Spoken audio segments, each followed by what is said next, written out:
this. Oh, there you go. Wow. Come on. Come on, wake up, everybody. It's Sunday morning with Jake and Kurt and Turbo Pit Fighter. Good morning, Jake. No, man, just no. Good morning, everybody. Hello, and welcome to another episode of Making Turbo Pit Fighter, a post-apocalyptic sci-fi comic featuring me, Jake, and Kurt, who's on my right.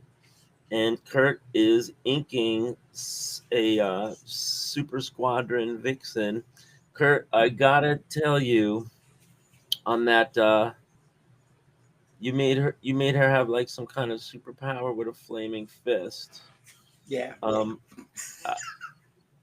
don't like the gray dots being separated. I think you need little dots that join the bigger dots. Otherwise, it looks like a Wonder Bread logo.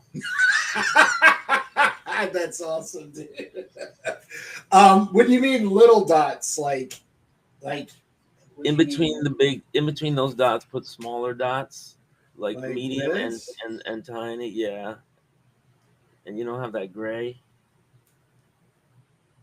Yeah, that's better. But Yeah, like that.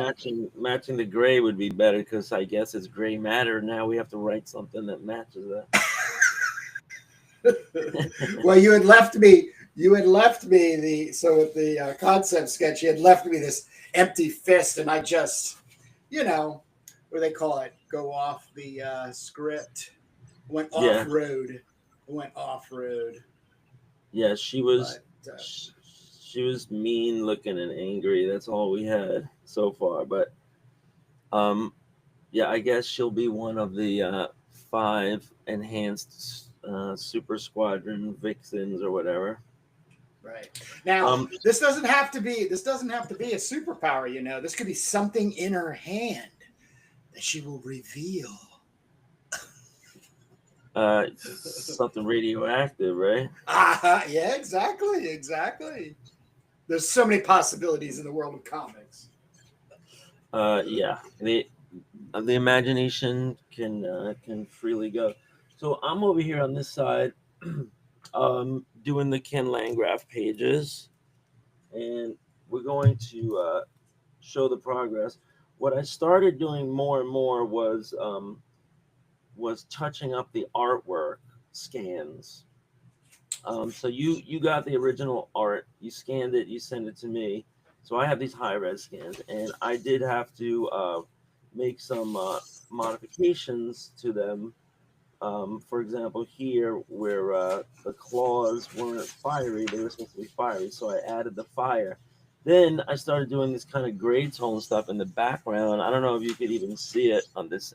Maybe it's like a bad angle, but behind Hellclaw here, we see this gray tones I've been putting in. Oh, wow. Yeah. So sweet. I did that because I had to also make Chromita gray tone here. And so this page, I added quite a bunch of gray tones. This page, I added a little, but I think I need to go back to the first few pages and just put some kind of like gray tone, like fire or, energy bursts or something. Just so that it's not appearing suddenly on page 3 all of a sudden. Right. Continuity. I'm just ready to I think go into page 4 now. Let's see. Giant splash of Chromita lunging into action. Oh, the narrator. It was time for Hellclaw to strike back, followed by Chromita, who rains photonic blaster fire, ... with deadly precision, ! So these have been laid in and balanced and everything. So now I'm ready to go to the next page. Oh, no, wait. Before we go to the next page, Chromita says, criminal abductors, prepare to meet your end. So we need to grab that text. We need to copy a word balloon and a background and the lettering. So we'll grab those, drag those down. One other thing was we had some dialogue here that we're just making up on the fly here, kind of ad hoc, and I need you to weigh in on it. So this is where Bianca unleashes a hail of death spikes, and they're shooshing through the air. You can see I added all these gray tones all around, and I added some like speed lines, although they might not be very visible. Here, Hellclaw is batting them down, and folks, in case you're getting confused why there's no turbo here on the screen, we're doing a 6-pager that Ken Landgraf penciled and inked that is going to introduce the casualties for the first time, which is Esoterra, Hellclaw, and Cromita rescuing Charvel, who is a 6'8" basketball player girl. So Kurt, this is the dialogue that I just added in. It was time for Hellclaw to strike back. She's supposed to be batting down these or exploding all of these darts in midair. Hopefully that's clearly happening. I added all this debris like all over the place, but maybe we can use some more before we're done. And here there was just such a dead space, so I put in a word balloon, and I didn't know what to have her say. So just for temporarily, I wrote, "Too bad, Bianca. Looks like you need some better toys, ... But I don't know if that's stupid or it could be shorter, or what do you think? Too bad, Bianca. Looks like you need some better toys. I like it. The way you read it out loud just makes it sound stupid to me. So what else? Okay, sorry. But what else can we say? Well, you didn't sell it. Oh, okay. Too bad, Bianca. Looks like you need some better toys. Yeah, I mean, we could I got you. The word's toys. The word is toys. Yeah, what? You need some better. That's the word that needs flipping. Gizmos. Gizmos. Cool. Gizmos. Something like the obvious is like gifts. Like that kind of like thinking, trying to think of obviously the antithesis of a weapon or a grenade would be a gift. Like that kind of verbiage. Thanks, but no thanks. Yeah, exactly. I'm going into the same kind of place. Like, thanks, but no thanks, Bianca. Your toys are now. We want to keep it short. Yeah. Thanks, but no thanks. Thanks, but no thanks. I gave at the office. All right, should we try that? That's a joke. But go ahead. What? Thanks, but no thanks. I said it, yeah. And then no, I mean that's fine. But the I gave at the office. No, not that. Okay, that's what I said.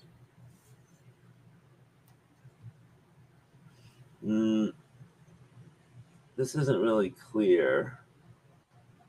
All right, so this is just one of those B movie, straight to VHS, exactly. like that kind of thing where it's just I'll be back or nice try, loser face.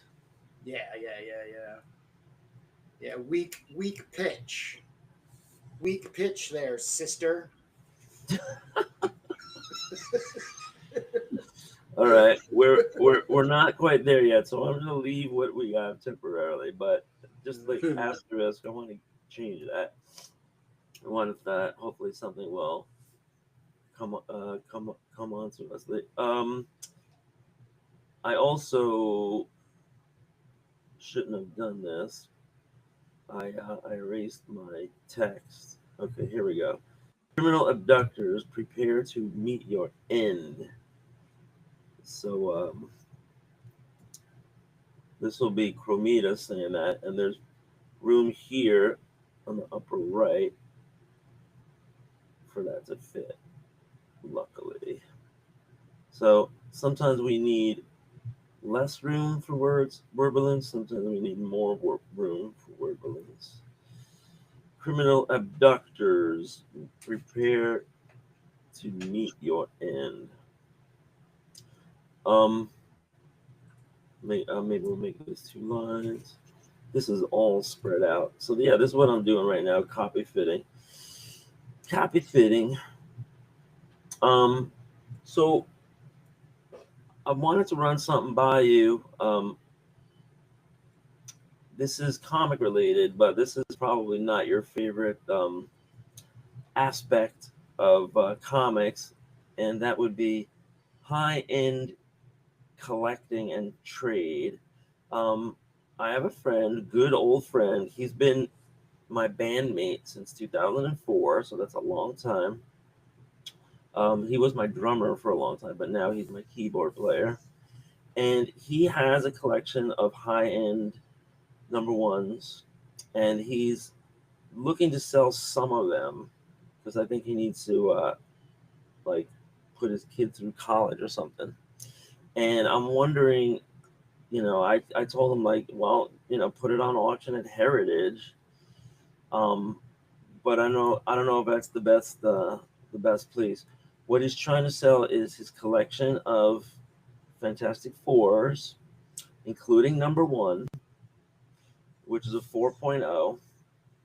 And he's also got the first, like, Galactus and a couple of keys.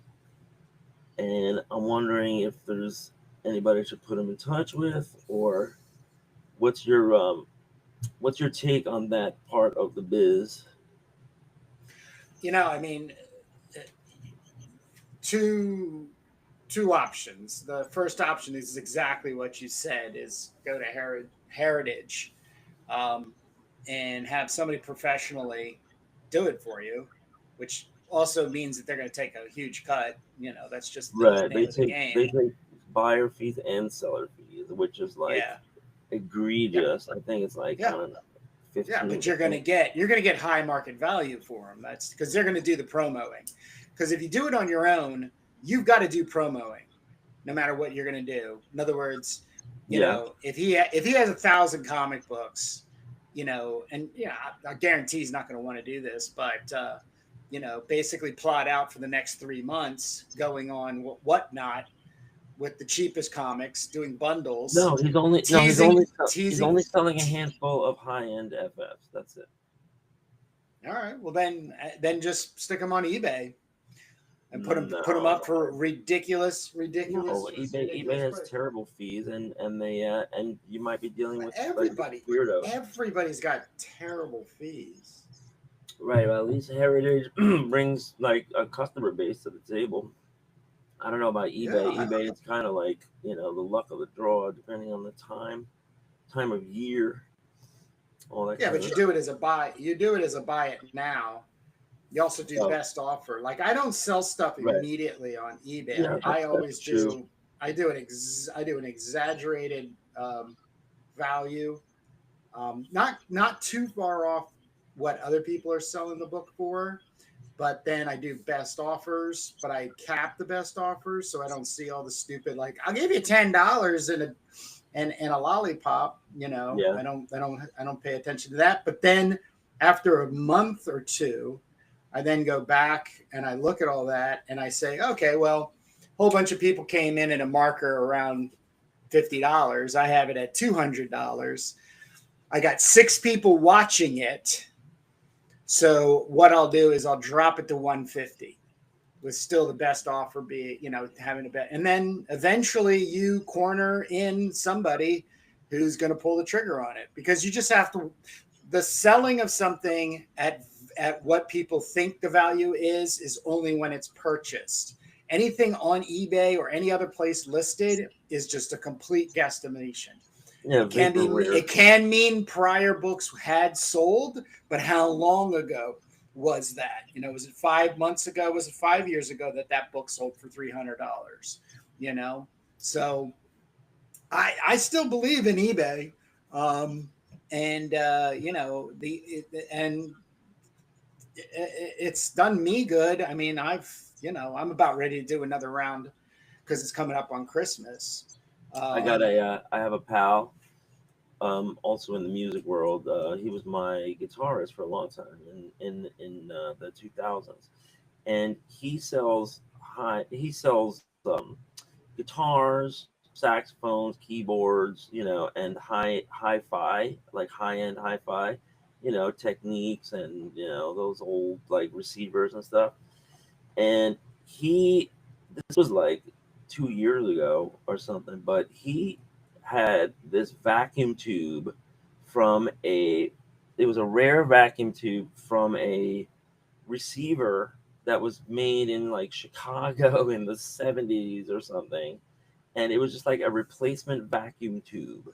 And he was like, "Oh, this is worth something. Let me put it on eBay." And he had it up there for like, I don't know, like $199. He had no idea what it was worth. He was just putting it out there. He gets a like a frantic DM, and a guy says, I, I'm willing to get." He just volunteered. "I'm willing to give you 20K, but you have to take it offline right this second, and I'm going to fly in." Oh no, yeah, the guy was flying in from Chicago. So I said Chicago. I had the Chicago thing wrong. I don't know where the fuck these things were manufactured and when and everything, but they were like rare 1960s era or 70s era vacuum tubes for specific, stereo receiver. The guy, sure as he said, the guy flew out to Jersey and bought this thing off him for 20K. And he didn't know if he was leaving anything on the table. Maybe it was worth 50K, but he did what the Why guy the said. guy want? Why the guy want it? It's a rare replacement tube for a hi-fi receiver that aren't made anymore. And somebody had an alert on eBay when it came up, and and he needed it so bad, and he knew that there were some other people that were going to find it if he didn't, and he wanted to grab it before they did. And this is like high end traders for high I'll end. bet you. I bet you he used that $20,000 receiver part for probably something he ended up selling for $100,000 to $200,000. Yeah, he probably had a unit that needed a new tube, and it's Yeah. probably Oh exactly, yeah. Oh yeah. exactly. Oh yeah. Yeah. So yeah, so you never know. But I didn't do too good on eBay this summer. I put up my mom's op art blanket, and I should actually I'll show a picture of it. My mom had a one of a kind op art um, bedspread that she crocheted in something like 1979. And when my mom was a fashion designer of some pretty good note. Like her designs graced the covers of every women's magazine from the 70s to the 90s, and I mean the front covers. Supermodels, Cindy Crawford, Paulina Porizkova, like you name it, she was on top of it. But she passed in 2015, and she left me with a bunch of stuff. And you know, I'm I've been reluctant to try and sell this op art blanket, but I put it up on eBay this summer, and I didn't get my bid. Here's what it looks like. It's 8 by 9, and it's something like 4,000 individual rectangles that were crocheted and then put together on this bedspread in the design of a famous op art thing. And this was featured in a book in the 70s, my mom's crochet book. And so I have it. This is what it looks like. Like I have it in a plastic bag right now. And and this was the book that it appeared in the 70s, 1979. That this was my mom. when she was like probably in her like late 30s, early 40s or something. And yeah, so here it was in the book, and I was only asking, I think, for 400 for it or something. I think it's worth a lot of money, but if you don't find your buyer, Yeah. you're not gonna, you got to find the right home.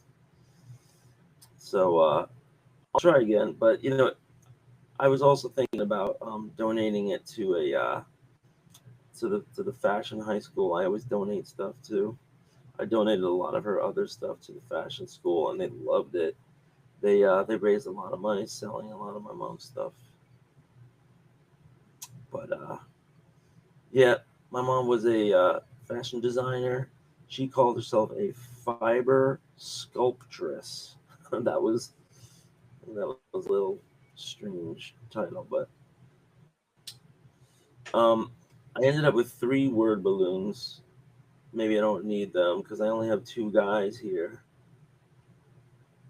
So I have Irk and Ugg and Ag. I think I'll move the Irk. I think I'll get rid of the Ugg, move the Irk here, and then forego the third one. Um. So yeah, I am trying to advise my buddy, and I do know a guy that works with Christie's, but I don't think they really do comics unless it's like owned by somebody of note. Like a particular person's collection or something. Something else I wanted to bring up is, sometimes I tag you on social media because I see something that's happening in the real world that Yeah. we've been talking about in our sci-fi storylines, our end of the world timeline.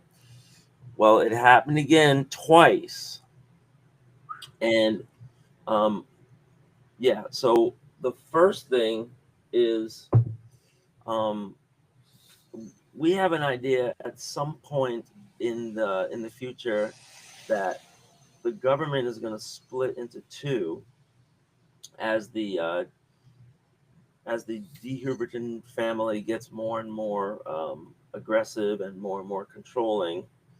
Uh, the U.S. government gets less and less meaningful to people's lives and less powerful. So, um, I have at some point in the timeline that the government splits up into 2 factions, red gov and blue gov.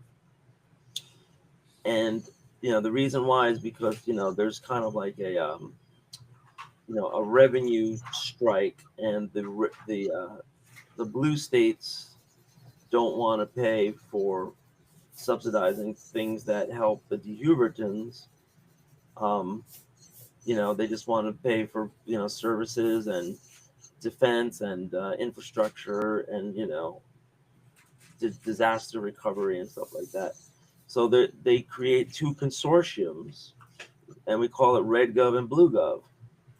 And I was like, all right, maybe this isn't so far fetched, but I saw this in real life now in 2025 being proposed on social media. Somebody posted that uh, Democrats nowadays are talking about withholding their tax money to the federal government, um, because they don't, well, they don't like how it's being spent, and they don't want to subsidize the red states.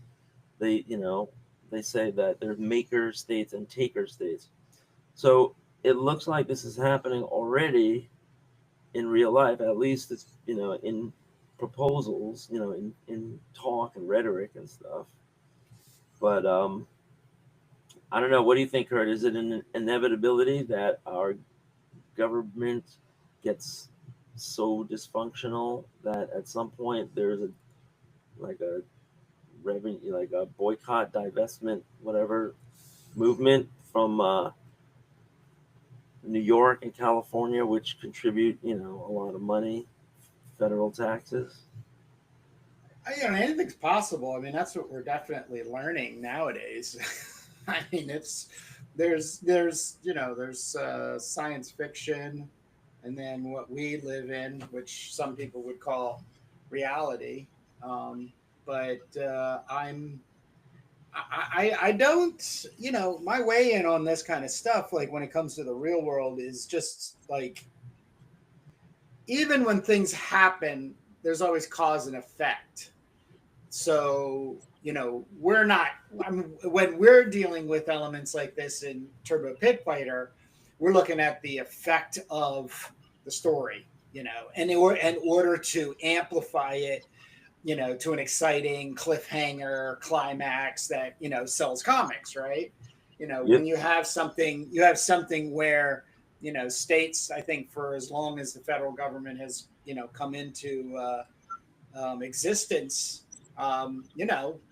want to succeed. They don't want to be a part of something that they don't completely agree in, and so there's that gets thrown out, and then it does become, let's say, topic.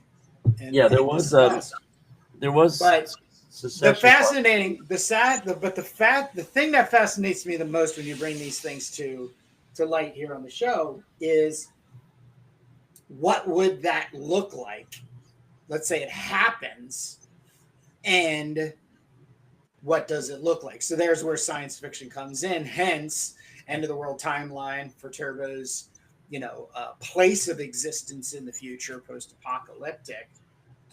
Does this give you more material for, the fall of the U.S. government? And Yeah, right. What are you thinking? Like, in the way Well, of, I was reading all the comments. possibility. I was reading all the comments and the reaction, and it was funny because because a couple years ago there was a movement in Texas to just just blatantly secede, which is different from what we're talking about now. What we're talking about now is just Withholding. running the finances through two different things, but you might still share. You still share geography. You still might share like trade, commerce, and and then like I guess like military, if there was a threat from outside the country. I mean, this is something that we're going to have to grapple with, is what happens when the government falls farther and farther. Because like we're seeing it, like we're seeing so many agencies literally crumble right now. And and being affected, and it's things are changing very rapidly. So I wanted to bring that up because red gov and blue gov could be a reality. They're just talking about it. It might just be financial divestment, but it might be more. I think one thing that you would see at that point would be, I think there would be a lot of mobility, and some people would decide that they're moving either to a red state or a blue state, right? Because you see the way things are going, and they might want to, they might be preppers, and they might say, all right, well, this is going to be a hot war, a civil war at some point. And in our story, it is, but it's not the red states against the blue states. It ends up being, the U.S. government supporters, or the resistance versus the corporate supporters. And, I do use the red states as the faction of the government that is easily bribed and easily compromised. But in real life, I'm not trying to say that the Democrats are great at all in real life. I'm like down on both parties in real life, but just for the sake of our sci-fi stuff, I mean, there was that I wanted to bring to your attention, but there was another thing, and it kind of involves watching Alien Earth. So maybe we can talk about that a little without doing too many spoilers. But in Alien Earth, which I'm enjoying,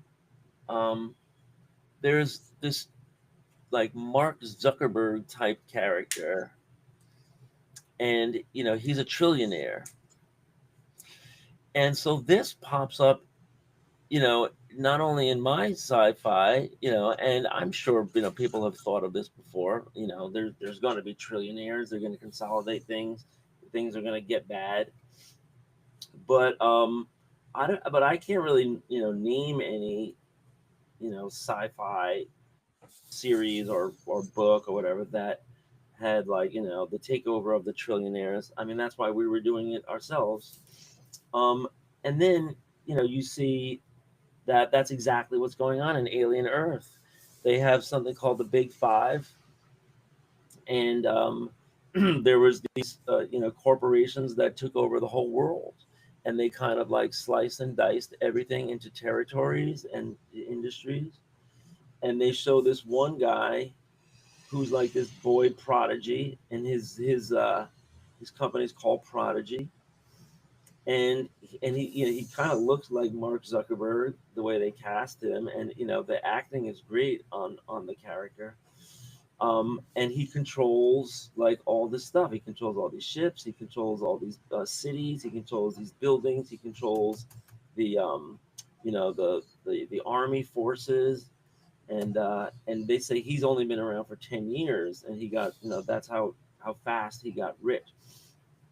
So I'm like, all right, um, I knew somebody was gonna have a similar idea. They kind of beat us to market with that, and they're huge, and we're tiny like nobodies. But we're still gonna be different because we're having like basically one trillionaire family that consolidates everything, and they have m- m- megalopolies. What do they call them? Like multi polyopolies, where there's like five big players that control everything in the future. In the Alien series, if anybody's watching Alien Earth. Um, so so that's sci-fi, and just put that in its place. Then I'm seeing the news headline, and this is just like Friday, that sure enough, Elon Musk is positioning himself right now to be the first trillionaire. And the guy's desperate, to get that headline all over the place. And you read a little bit deeper into the article, and it turns out that he's making this stock deal with Tesla, where he's going to have goals, and like Tesla is trying to set up these concrete goals for Elon over the next like 10 years, so that they hit targets. And I think they want to like octuple the size of their business penetration or whatever. Like they're selling cars, but they're also selling those wall batteries. And I'm not sure if the robots is going to be a commercial product, but the self-driving cars and all that. Anyway, long story short is, if Elon hits these goals, it will increase his stock valuations, um, which are currently around $400 billion, and it will octuple them, which means he'll be, a trillionaire and then some. Like he'll be a trillionaire like a couple times over. And so the Wall Street Journal said that uh, Elon Musk is poised to be the world's first trillionaire. And then, there's a big asterisk where it says on paper, the first paper billionaire. And the reason is because it's really stock valuations. And I'm not sure how it works with, being able to cash out, and extract that and turn it into actual money and everything. Tesla could always take a turn and the stock could go down. And then, and then his value goes down. But regardless, here we are, and it's only 2025, and I have all this stuff happening like 50 years from now and 100 years from now, before things really start getting hot and juicy, with the conflicts, right? Like I don't really have anything of note happening between 2025 and like 20 like 85 or so. But maybe I need to think about the earlier in the timeline too. next time I sit down and do some writing. Like the real world. So that's 3 different things, that the real world is catching up with some of the sci-fi stuff that we were laying out. And that doesn't count the drone stuff that we talked about like 2 weeks ago. That's happening in real life with the Russia-Ukraine drone wars, that are going on. So the world is spinning faster, man, and we're just like getting heated. Things are getting heated up in real life. Yeah, well, we have all this social media to make everything seem amplified. We also have a shit ton of topics and things that we're supposed to emotionally be connected to and on top of, and it's impossible. And, it's all anxiety driving, I don't see it, until they're standing outside my front door or rolling into my town, whatever it is. They're doing Logic is always one to be like, okay, this is what this is today. There's always these constant placements in shifting. I think the thing that I always get dragged back to in thinking about Turbo's world, and the Foundation stuff is Alien. I think one of the things that was so like mind altering coming from like comic books and then watching the movie Alien and then Aliens, and especially Aliens, because the corporate mechanism is easy to demonize. It's just such an easy trope, right? Yeah. But when oh god damn it, what was his name that played the character? Shit, I gotta get this. The character that was he was sent by the company to watch over. This is Alien 2 I'm talking about. Oh. Jesus, I gotta get the name. Yeah, they have a company man type concept in the Alien. But Earth. the way they kept like slowly. Oh, God, where the hell is he? I'm on his IMDb. I'm on IMDb and Dr. Bruno, red-faced and filled with rage, helped up by the devoted Bianca as he points at Charbel's mom. This is weird. Charbel's mom like shocked at the actions of talent. Above her looms Charbel skeptical. Paul Reiser plays Carter Burke. That's the character. And it's great to like at the beginning feel his douchebagginess, and then when everything goes up against the wall, like these guys are basically dead on this planet, he as an individual change, he as a character changes. Spoiler alert, he pulls the pin with Vasquez in the duck, and the way she delivers that line about you're always an asshole, and then they grip the grenade together to slow the aliens down to keep the other people moving forward. That's that intersection we're always looking for in using things that seem to be so much of like an alien invasion, government conspiracy takeover, shifting of our consciousness, these types of things. And there's so many details. I don't want to say complexity yet, because a lot of this is forerunning to put us into Turbo Pit Fighter.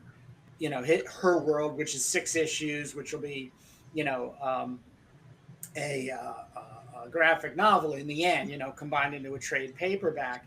But the thing that I feel a sense of responsibility, Jake, as a co-author, not a writer, but a co-author, help shape things, is the application of said in the real world elements to then push into, um, exciting and dynamic, escapist, element and piece of fun, in the stories. So, you know, going back to like, do you want to share a little bit more about the casualties again in like, the mechanism of why you chose this particular sort of story in order to use as uh, a delivery system of this information? Because you're not doing that too. Like, you're not pinning us down with a bunch of like technical mumbo jumbo jargon. You're leading us through 6 pages of like, is this fucked up? Right? Yeah, well, in the turbo world, a big part of it is going to be human enhancement and the discovery of anomalous abilities, that we might call superpowers if it wasn't so science based, but you know, Esoterra um, kind of changes the world by being able to manipulate matter and energy, and then the race is on where everybody else is trying to find out how they can do it too. And so she's studied, and she's it every every country, every foreign actor and every corporation, including the Dehubertans, want to know how to enhance humans, just like Esoterra. So they get her DNA, they map her DNA. Um, the Marauders here, these two on the screen right here, are scientists turned televangelists, and they end up like running their own kind of like cult.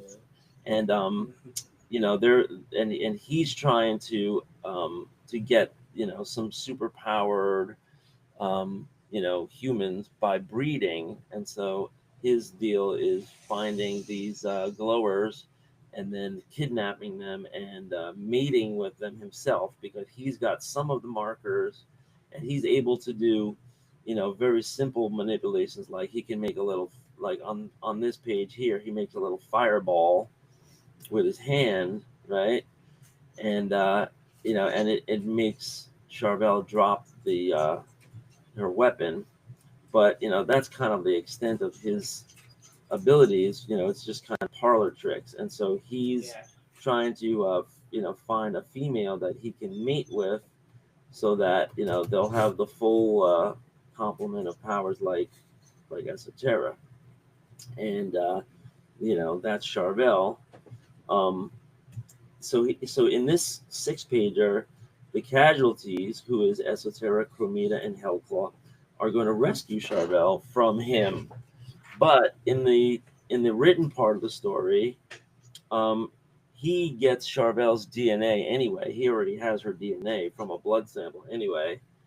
So he does crossbreed his DNA with her DNA, quantum DNA, and he does create a human. He creates a bunch of you know potential you know super enhanced children, one of whom is going to be Hawkwind, who will be 7'11", and the other girls will be much younger. So there'll be, in the Hawkwind story, there's kind of like an age gap between Hawkwind and the others. But Hawkwind will learn that she was created with the DNA of Charvel Vore and Dr. Bruno, and she's not happy about it. She will reach out to Esoterra and try to join the casualties, but Esoterra will say that you're not ready unless you're willing to turn over all of the other girls too.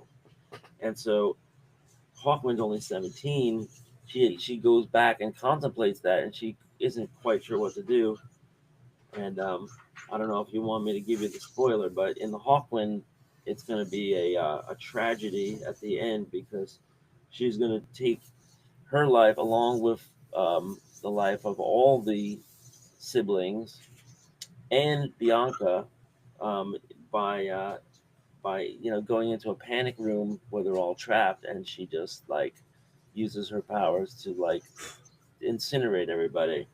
But there will be one child who survives, and then she'll continue on the bloodline.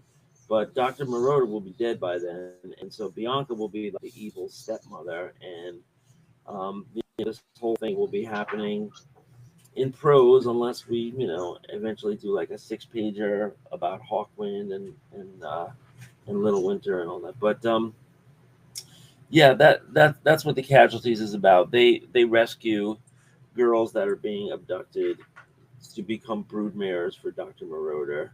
So they're like a super team, and it ties into solo Esoterra stories. And she'll meet Cromita, the Shebot that builds herself.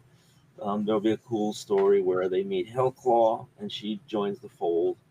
But I just wanted to have like the group comic, and when the question came up, Ken Landgraf is willing to do a 6-pager for us. I just had to pick. All right, what part of the timeline do we want to do? And I said, well, let's premiere the Casualties. Because it's it's 3 characters and some bad guys and a whole thing. So, does that answer your question? Yeah, no, it's perfect. I'm going to make a couple of quick announcements. Today is the 7th of September. Next Saturday, I'm going to be down at SPX, but I'm just going to be roaming around on that Saturday with Dan Snoke from Rave Sensations. Yeah. So if anybody is going to also be there from the channel, and if you've listened through this and you're going to be down there on Saturday, hit me up through Instagram or my email,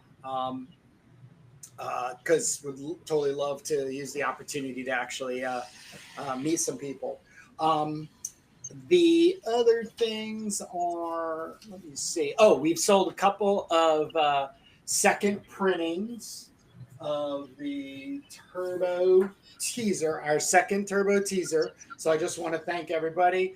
We launched this last Sunday, and so this is starting to look like a hot ticket for people buying wise, and I really do appreciate the support and how many did you print?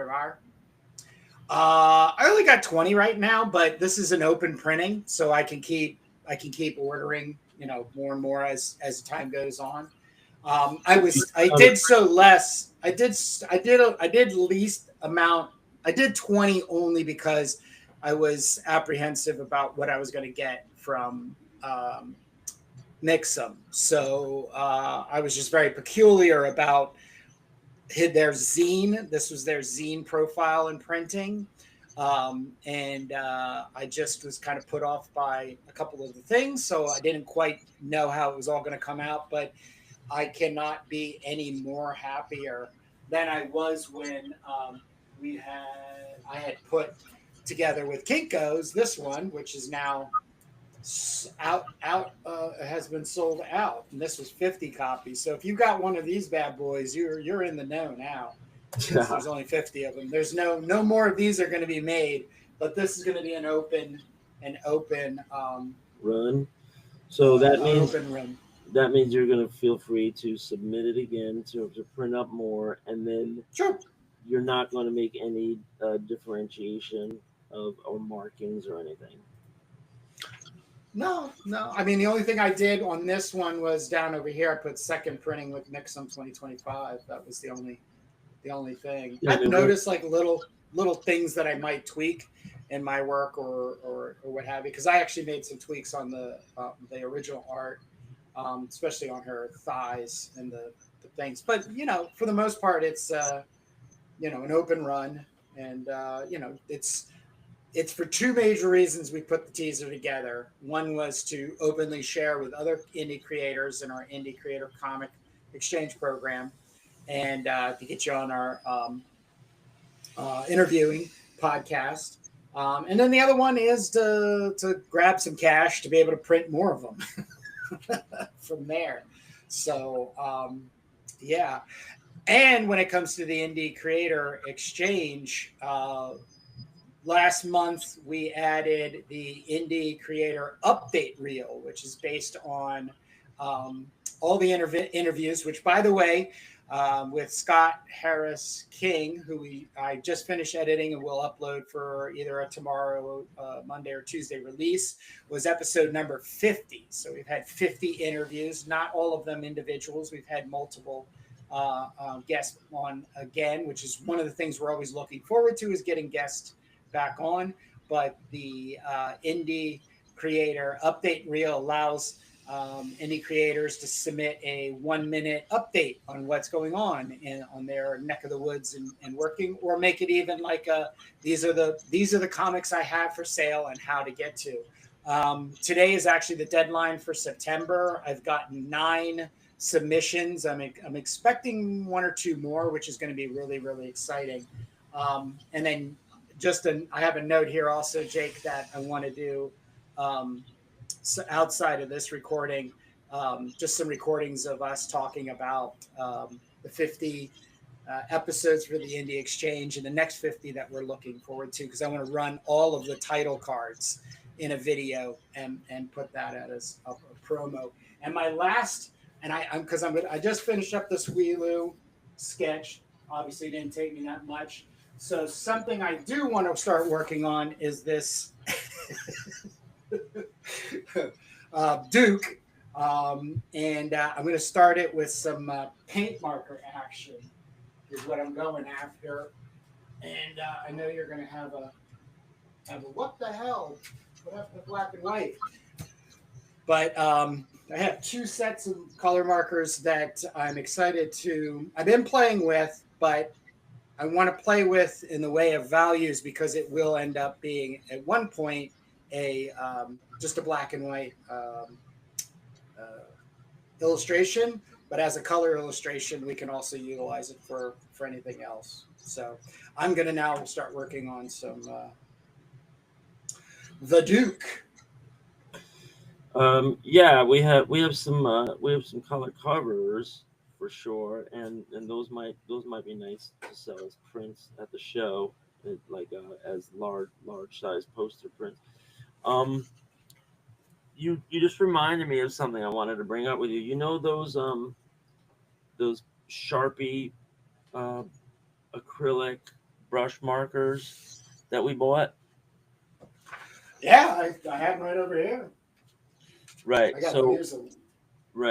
So there's a knockoff brand that's selling like something like 100 or 250. That's what I'm buying right now. There's another. This is what is this called? This is the dual tone. I don't even know. It was on like Temu or something.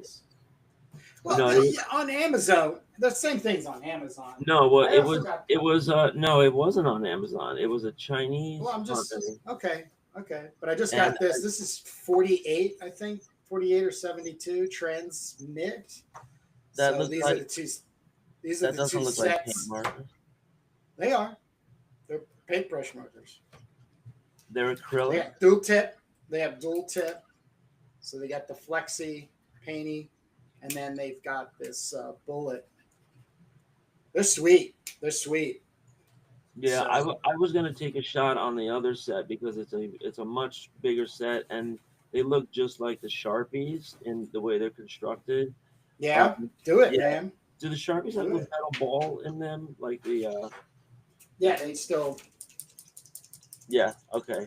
So right, it looks like a set of those, and I was wondering if you had any experience, because it was like some manufacturer that I never heard of, and I don't know. I'm going through them one by one. I got 2 sets, and I've been messing around with them. I mean, I still have tons of just regular, these acrylic paint pens. So I'm just dying. Oh, and also I've been getting into these guys. These are Progresso Konar woodless color pencils. Yeah, I That have gives those. me like these are I've been using so those awesome, forever. so awesome, and also super high quality. So you're paying for just like a really good piece of art equipment. So Yeah, yeah, the pencil, you get a lot more of the stuff that makes the color for your money than a yeah, regular set of colored pencils. And yeah, high end colored pencils are getting expensive too, like Prismacolors. yep. Um, so that And they got that's rid of those art sticks. Those art sticks were awesome, and they got rid of them. It's yeah. killing me. Um, so yeah, but we when you work in black and white indie, you don't always have a chance to make stuff using color. So um, I haven't touched my Sharpie. What are they called? Sharpie stylus or something? Style markers or something? Oh, the paint ones? Yeah, No, creative, Sharpie creative markers. Sharpie Just creative markers. Sharpie Right. creative markers.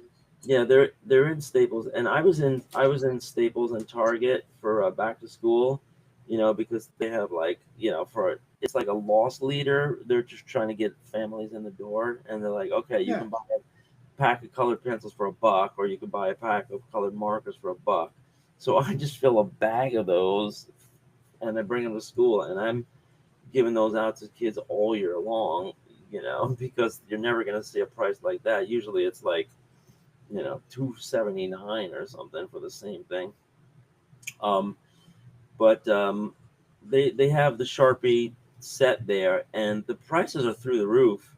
I heard that the tariffs are really affecting back to school prices, and they say specifically and oddly enough, the things that went up the most are like post-its and index cards, and it's like, go figure, why would that be higher than anything else? Because it's just paper. well, those companies have refused to lower. My dad gets 3D printer filament from China, and he had to order a new batch, and it was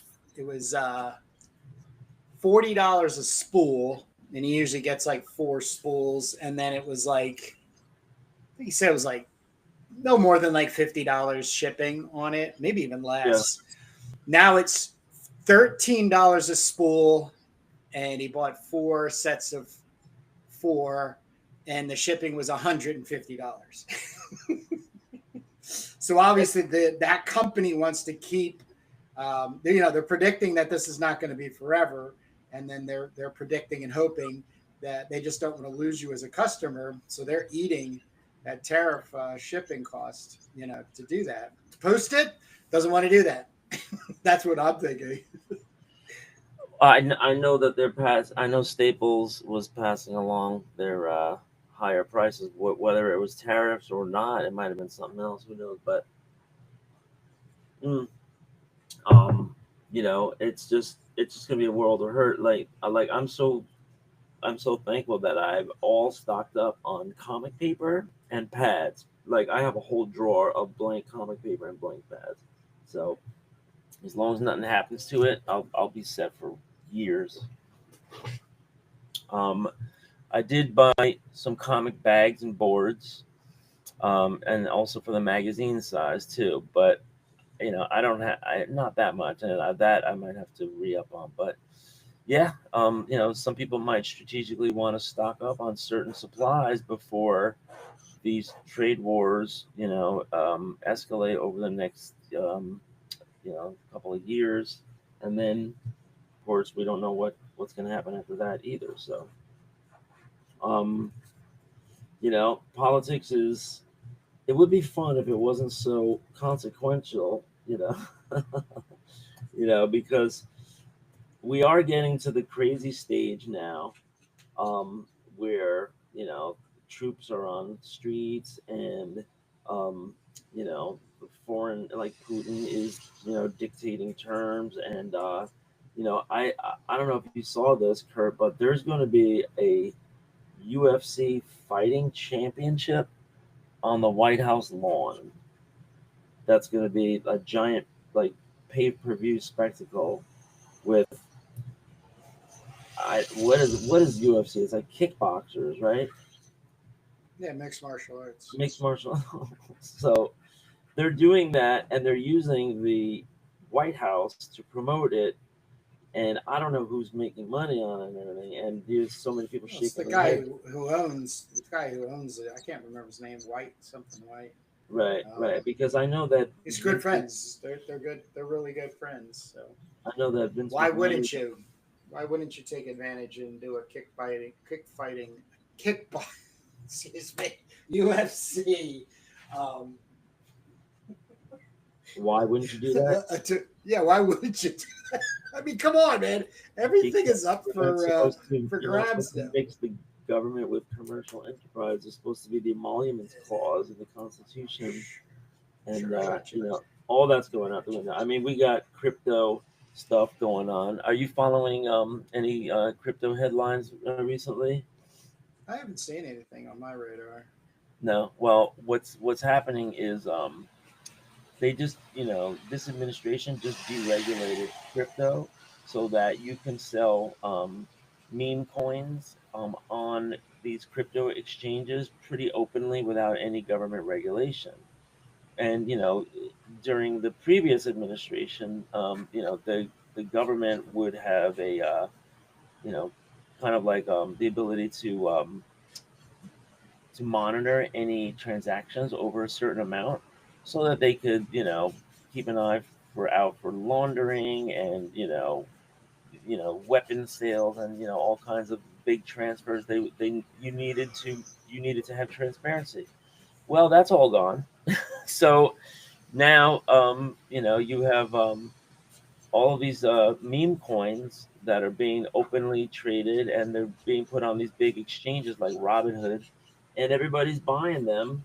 And one of the bigger ones is the Trump family coin, and they say that while sitting in the White House, the Trump family has amassed about $5 billion in value for people buying their meme coin, and that could include foreign governments, which is illegal, and it could include contractors, which is a conflict of interest, and it could include bribes. There's no way for anybody to know, and this is the new landscape we're in. So things are changing fast, and and I know people that are playing around, with their own investing. Oh, I do too. Buying crypto, buying and selling, and they're like, of course it's a big pyramid scheme, but as long as you're not at the bottom, as long as I make money, right? As long as I make money, fuck all the rest of you. Yeah. So I'll give you some work when I'm a millionaire. Don't worry about it, Jake. I mean, don't you worry about it. That's another thing that is in the Duke storyline, is that after he's in prison, he's going to release a coin. And I thought this was like cutting edge ideas at the time. This is an old hat now. Like what's going to make it? Well, that's why I bring in this whole you gotta take the ball, and then you just gotta personally run with it. You know what I mean? As some type of trophy element. But then use it, which, there's a lot of things people don't know about what's going on in the end of the world timeline that, you and I have off the camera discussions about, about characters and possibilities and moving forward, and the things that will be coming down because of that same kind of thing. But yeah, I mean,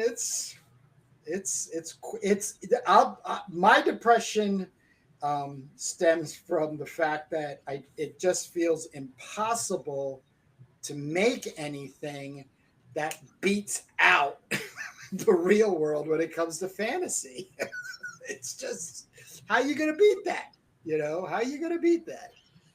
Well, you got to look at technologies that are not ready for prime time, like robots. and you have to try to play out how the human effect, like when you talk to a chatbot about something like flying cars or something like pleasure robots, um, it isn't the technology. The technology actually already exists. There is prototypes flying in the air now. The Sure. problem is getting a consumer product up to Yes. scale, and then Yes. how would that work with safety and Mm. efficacy, and who profits and where the raw materials all coming from, right? And I would point to Japan again, because Kurt, I don't know when the last time you were in Japan. I was in Japan in like 1999, and I went to this area called Shibuya where they have all these like advanced electronics shops, and you could buy like in 1999. I was looking at a pen that had a camera in it. I mean, it was just like a Yeah. phone, that was like the size of a pencil, and you just put it in your and that was 20 years ago. They have heaters, that heat up a whole house, and it's just one little plug, and it's like and then we started to get products here in America slowly but surely, but we're way, way, way, way behind, and it's because of regulation, and it's because of, corruption, and like, cornering the market, positioning yourself, getting all the raw materials lined up before anything is released as a commercial product, blah, blah, blah. But do you know what they're doing now in Japan on the sidewalks? Did you see No. this? No. So you know that in every big city like New York City, Philadelphia, Chicago, Boston, and especially like Japan or Beijing or Asia, you have millions of people walking across the sidewalk every single day, right? Hmm. So what they did was they built sidewalks that have kinetic energy receptors, right? And so just think about like you're stepping on a pad, and the pad goes down, right? Because there's like an impact attenuator, whatever they call it. um and it's capturing the kinetic energy of footfalls, right? So this was something really interesting that I heard about when it comes to bridge engineering. you know when they're designing a bridge, they say, the wear and tear on these expensive, like billion-dollar bridges, isn't so much the cars and trucks rolling across them. It's those once in a while marches where people are walking across the span, Wow. because Wow. that has more impact and wear and tear on the bridge, because it isn't the weight, it's the impact, right? And so you have all these, like, hundreds of thousands of people or millions of people, every time they have the New York City Marathon, or every time they have like a protest march across the Brooklyn Bridge or whatever. You have all these people like clumping and clumping and clumping around, and that energy is being absorbed by the engineering components of the bridge that are supposed to keep it up and keep it solid. So in Japan, they were like, well, why don't we capture this energy, Wow. right? And there's a whole science like tensometers, where you're they're also talking about shingles that are going to be put on buildings, not just roofs, but the sides that flap in the wind. And so you're not just capturing wind energy on one of those big windmills, those turbines. You're also catching it on these little like shingles that flap back and forth on the side of your house, and it's all wired into a grid that then uses the electrical energy and sends it back into the grid. I mean, it's amazing how much sun is falling on the earth every day that we're not capturing, and we could be. And it's also amazing, the wind, but the wind isn't blowing as reliably, and the sun also, it's mostly reliable. Sun comes up in the morning, but some days it's cloudy, and some years it's less sunny. So there's some variables there, but one thing's for sure is that there's going to be millions of people clumping around Times Square and Midtown Manhattan. And if we just built what they have in Japan, these footfall pads that capture that energy, they say it's lighting, it's creating all this extra energy that they never, that they never have to worry about producing anymore. And of course, the U.S. is way behind.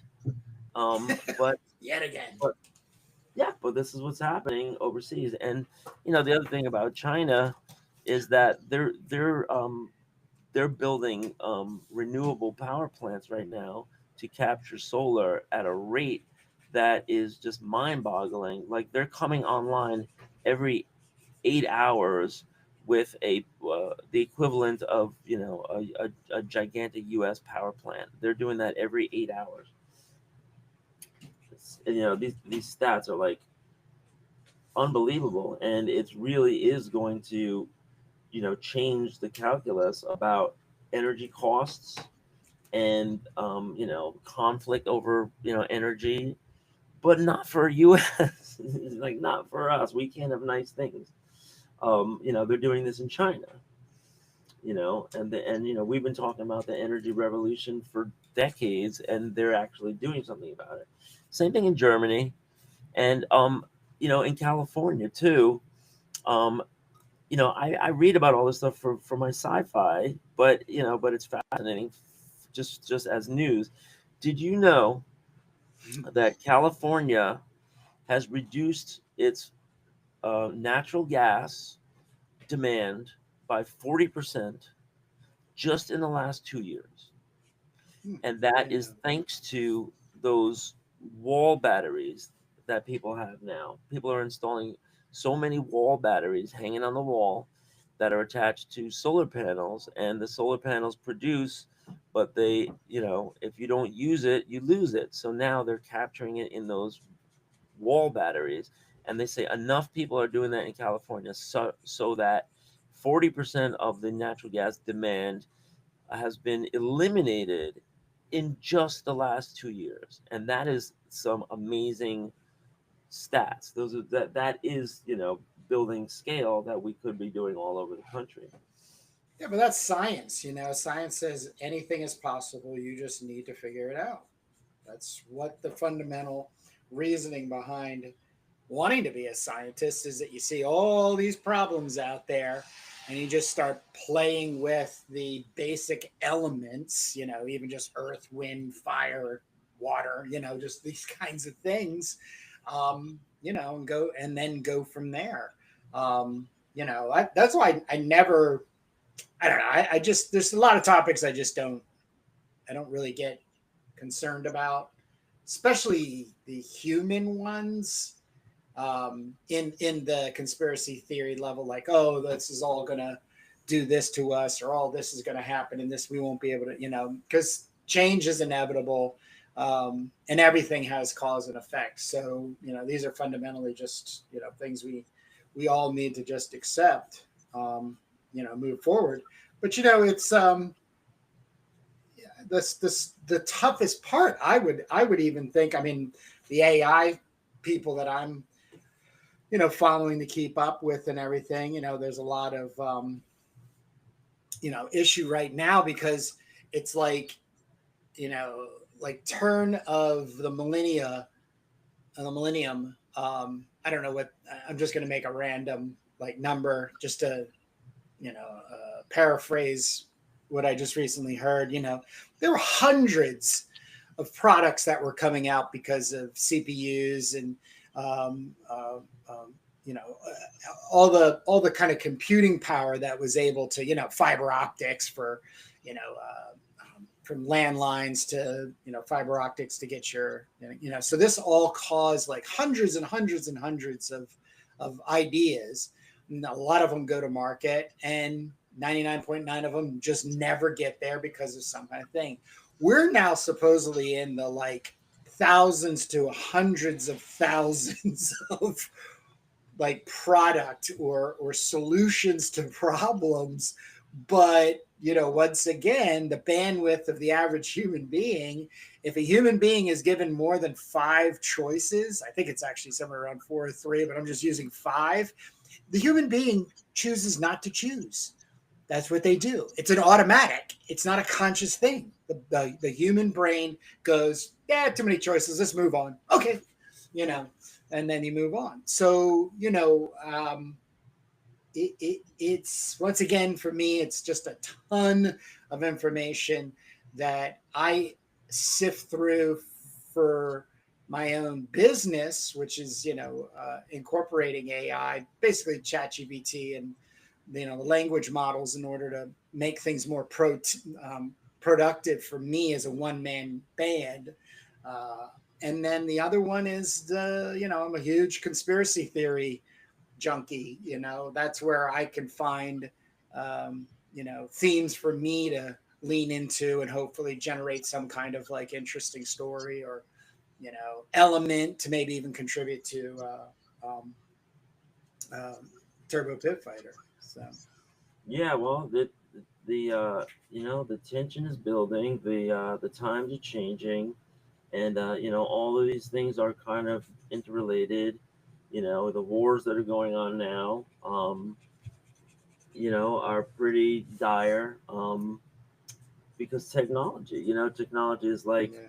you got these bunker buster bombs, you have these unmanned drones that can rain death from above and are. They say we have 7,000 people dying every week in Ukraine right now, mostly soldiers, on both sides. And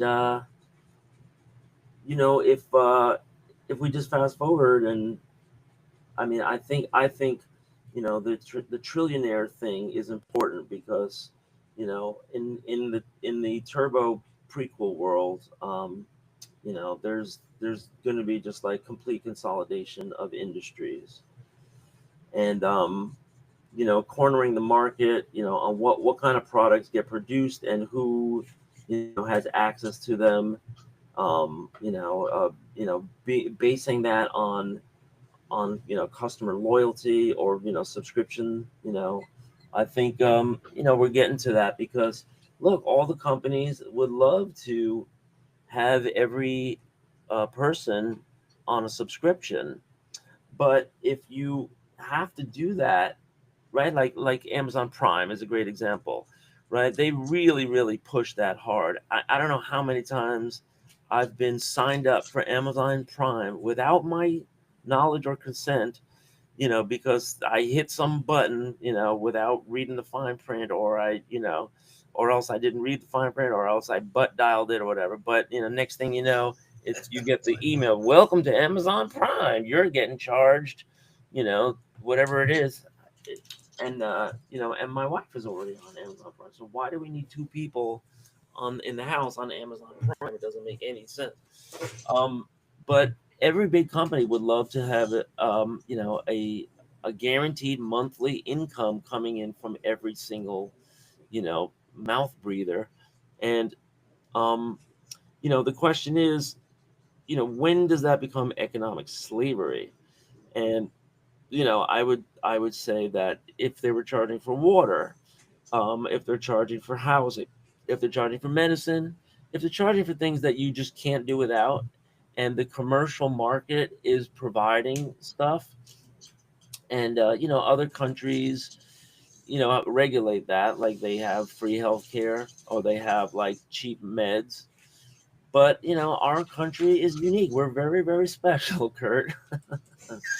And everybody reads, everybody can hear the subtext of what I'm talking about. And I'm not trying to make this a left right thing. I think that the left is just as corrupt with these companies and billionaires and campaign payola, as the right. It's just they do a better job of hiding it, maybe, from the average voter. But it's making you feel good about it.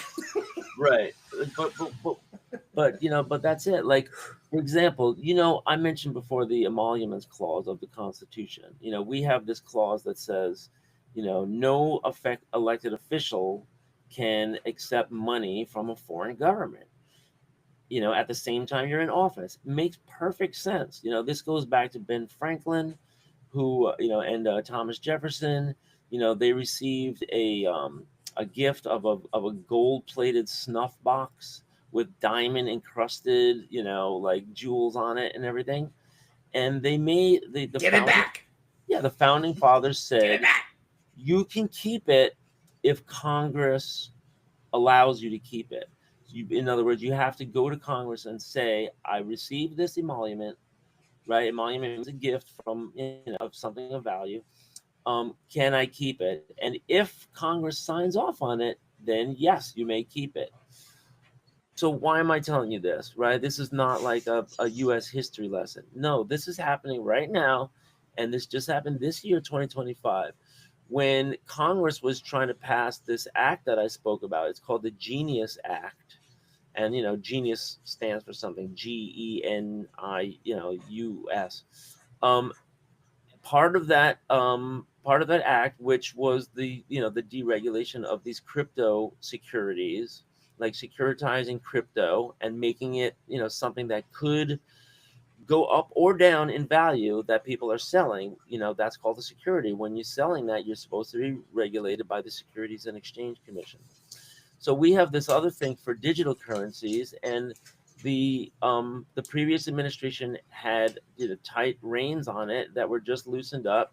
So Congress weighed in with this Genius Act, and in the Genius Act, they there was one amendment that said, oh, and by the way, as we're deregulating this and we're allowing all these crypto exchanges to sell these crypto securities, can we also allow the Trump family to keep the money that they're getting from their meme coin sales, which at the time was about $3 billion. Now it's up to about $5 billion. And Congress approved that, including 28 Democrats, right? And this is why I say, lest anybody think that one party is better than the other. Kirsten Gillibrand, the New York senator, and both senators from New Jersey, and John Ossoff from Georgia, and all these members of Congress who have all this power to say to the president, no, you cannot take foreign money from anonymous, places. They approved it. And so now the Trump family is worth $5 billion. And, that's FU money. Like, that will pay for a lot of legal services. So we can be wrapped up in this kind of like, back and forth political turmoil for the next 3 years, and they no longer have to worry about buying lawyers. All they have to do is cash out some of their Trump coins, and Congress made it legal, and we had a process, or we had a constitutional protection that would have made it illegal. But in exchange for deregulating the crypto industry, we just made it legal. So now, and this is because politicians on both stripes, on both sides, are now relying on crypto money for their campaigns. And they're taking money from the cookie jar. So crypto is consolidating their power, making it political. So are the media companies, and so have all the defense companies, and I think we're calling them the war companies now. But this goes on and on. And in terms of our future, the end of the world timeline, this is going to be alive and well with the same companies that are the De Huberton family is going to be this kind of like all-in-one supplier of goods and services to people. Life plan services is going to be everything. It's going to be your medical, your healthcare, your food, your all the way up to like cremation, funeral, housing, and they're also going to corner the market on weapons. And their AI is going to say, well, why are you listening to the government if you have more weapons than them? You're the ones creating the weapons for the government. You're the biggest supplier.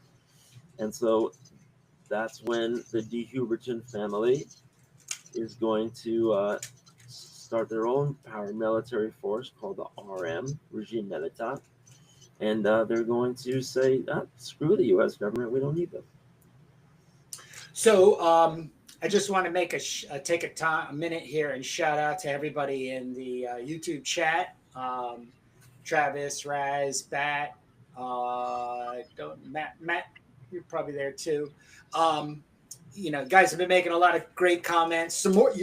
I got support on, who was the character in Alien 2 from Bat and Travis. Thank you. Raz just made a comment about the solid of the yellow marker over the pink tones for the guy's chest. And this is the Duke, which is one of our characters. And I just want to bring to attention, these are paint markers. Paint markers, but more importantly, like a paintbrush pen. These I'm using right now is called Transmit. I got them on Amazon, super cheap. And these are the ones that are way better than the other ones, which I have no idea what the brand name is right now. It's just, this might even be the brand dual come. This is watery. These are washy. So that's why I was using them at first. These are really doing what a paintbrush, especially for me, I love gouache. So I don't need or want like a heavy opaque layover. So, and I'm allowing this to just, I'm literally playing because I want to see what's happening. So you are right, Rads. These are really, really nice. Now, the king still reigning is the Sharpie put out a set of, was it 12? Jake, or have they gone to like 18 or something like that? Well, I got the 24 pack, but their tips are different. You don't have the tapered brush tip. You have kind of like a blunt bullet tip on 12 of them. But I bought. Oh yeah, that's right. But I got that set, and you can still do what you need to do. It's just It's a little bit better to have the tapered Yeah, the brushes, but this is, I would go as far as to say the Sharpie Creative Marker is very opaque, degrees so than these tan mitts. But the idea for me is I'm going to start going into a little bit of color penciling. I'm going to kind of let this dry.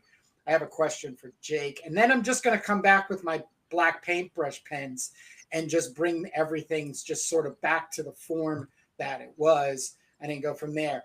Question, Jake. The Duke's tattoo, is there a specific color that tattoo, like black is fine, or are we thinking more of a blue-black? This would be the first time Duke was drawn in color, so do whatever, I guess. Okay. All right. Because I am thinking of just like going with something less stark and more like a deep blue or a deep purple. When I'm doing tats, I do the blue green that all tats turn into, right, over time. Anyway, it just it starts out black, but it ends up being kind of like Me too. All right, cool.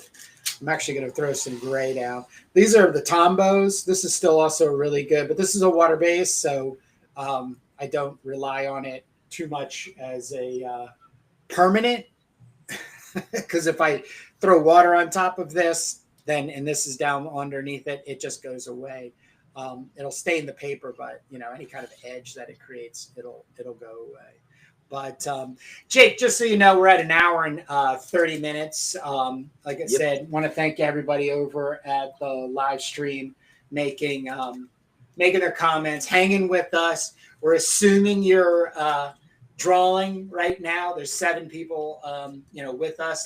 That's a major feat for Jake and I, and also on a Sunday morning, because there's a lot of other things you could be not doing, but we're going to assume that a lot of you guys are working in indie comics, and we'd love for you to share your stuff with us. So you can reach Jake and I through Instagram.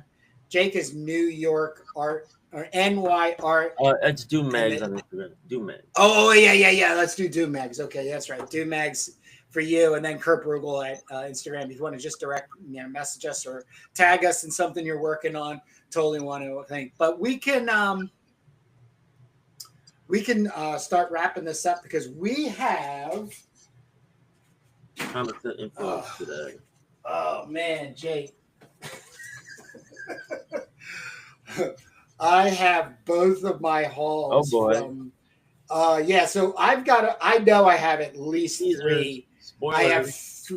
I have three comics that influence. And the way I've been scheduling our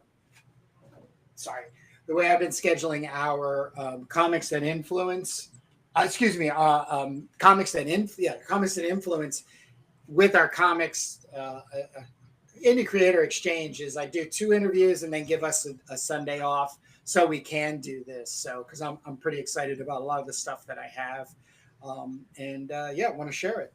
But I had a great day.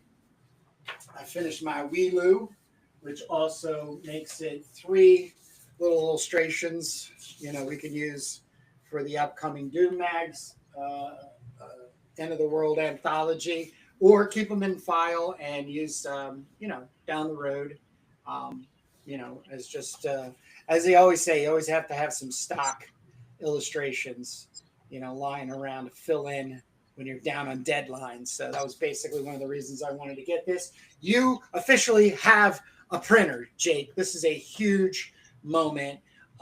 You're working on setting it up, which means you'll be making some super flat, sweet scans for me and yourself. And then, I'm hoping I can get some stuff from you this week so I can then start having some more very specific illustrations that will be going into the Doom Mags #1 End of the World Anthology. But other than that, Jake, I don't have anything else. Do you want to take us out? Sure. So thanks, folks, for listening in for this disorganized grabastic podcast as we're drawing and talking. But we'll be back next Sunday, 10 a.m. Eastern Time.